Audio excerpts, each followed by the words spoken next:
دکھانا چاہتا ہوں کہ آج وہ سی سی پی او صاحب نے کیا کہا، اس کے اوپر میرے خیال میں پوری قوم کو ان کا نام لے کے وہ نیم اینڈ شیم والا کام ہوتا ہے نا، وہ کرنا چاہیے، کیونکہ اس شخص کو اس کام کی تنخواہ ملتی ہے کہ ان لوگوں کا تحفظ کرے، اور جس جگہ ان کی ڈیوٹی ہے اسی علاقے میں یہ واقعہ ہو جائے تو ان کا سنیے کہا کیا ہے نا۔ یہ خاتون اگر آپ کے علم میں ہو تو رات 12:30 بجے ڈیفینس سے نکلی ہیں ادھر جانے کے لیے گوجرانوالہ۔ اب میں پہلے تو یہ حیران ہوں کہ 3 بچوں کی ماں ہے، اکیلی ڈرائیور ہے، آپ ڈیفینس سے نکلی ہو، آپ سیدھا روڈ لو، جی ٹی روڈ جہاں پہ آبادی ہے، اور گھر چلی جاؤ۔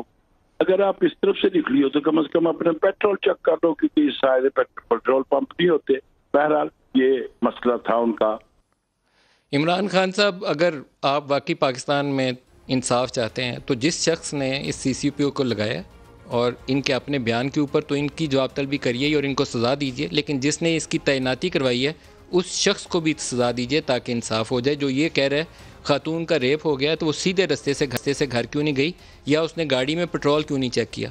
تو جو شخص یہ بات کہہ سکتا ہے اور جو اس کو تحفظ دے رہا ہے، دونوں کو سزا نہیں دے گی تو آپ انصاف کے حامی نہیں ہیں پاکستان میں۔ پھر آپ باتیں تو کہہ سکتے ہیں ریاست مدینہ کی، عملی طور پر آپ کا اس کے اوپر یقین نہیں ہے۔